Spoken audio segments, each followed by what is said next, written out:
The Fourth Amendment is being violated. And you know, I spent 30 years in IT. They have been capturing our phone calls.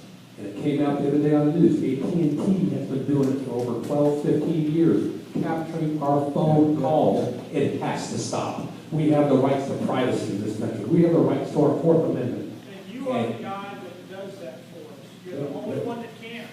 If you don't make a stand, if you don't say no more, then what are we going to do? And we all know what Ben Franklin said.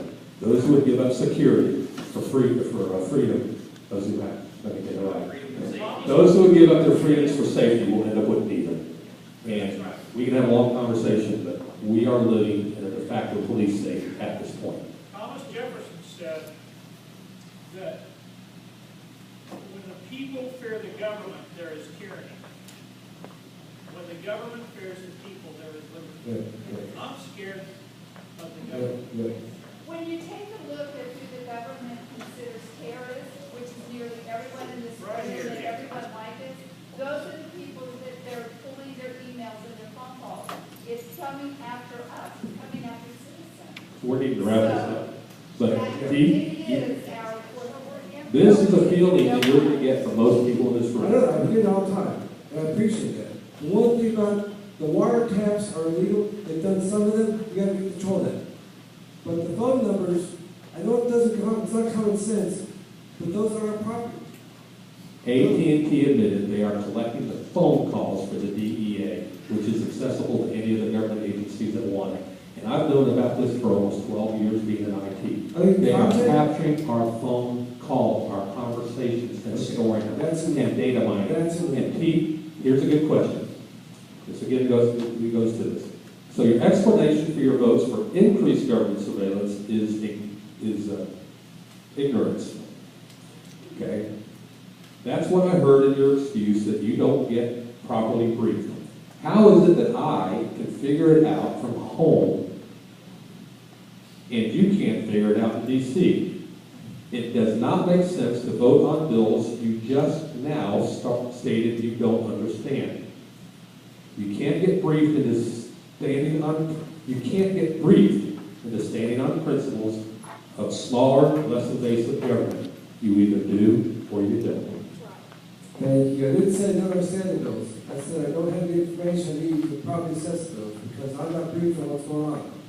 I'm not part of that committee. The trade guy said right on.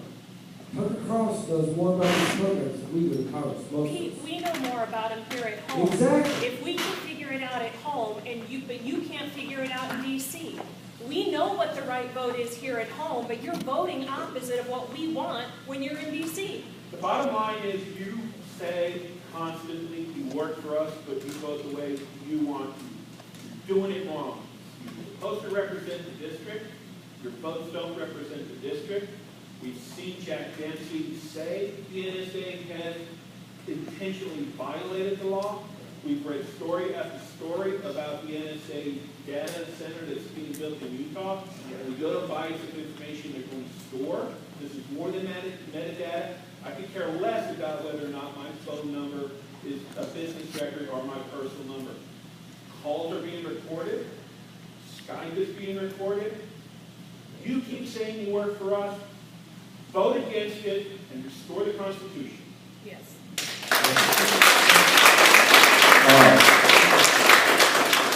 And Eddie brings up a good point. I've been doing some research on that NSA data center out there in Utah. Has there been any discussions about not letting it go online until you all find out really what they're doing with it? Because as an IT guy, look at it as one big, huge funnel.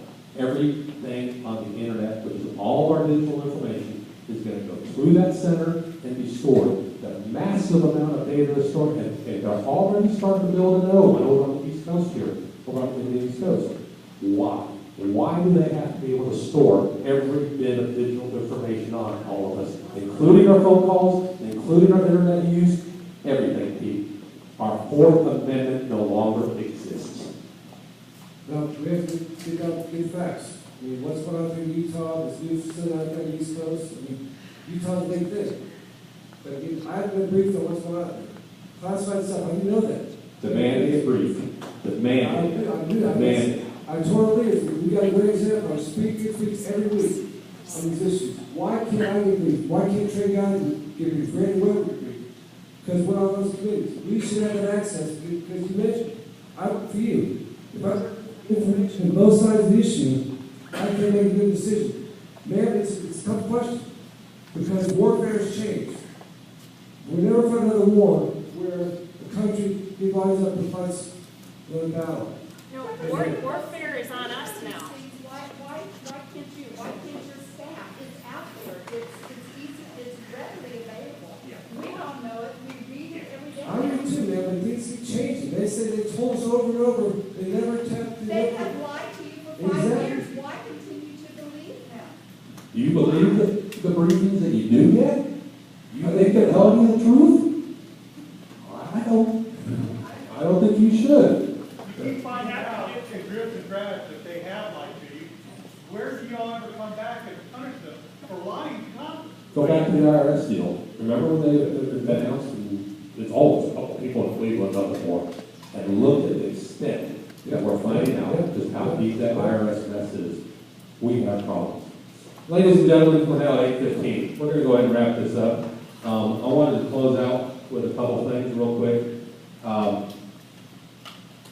I have over the years grown very fond of quotes. Men who have come before me, much wiser, smarter.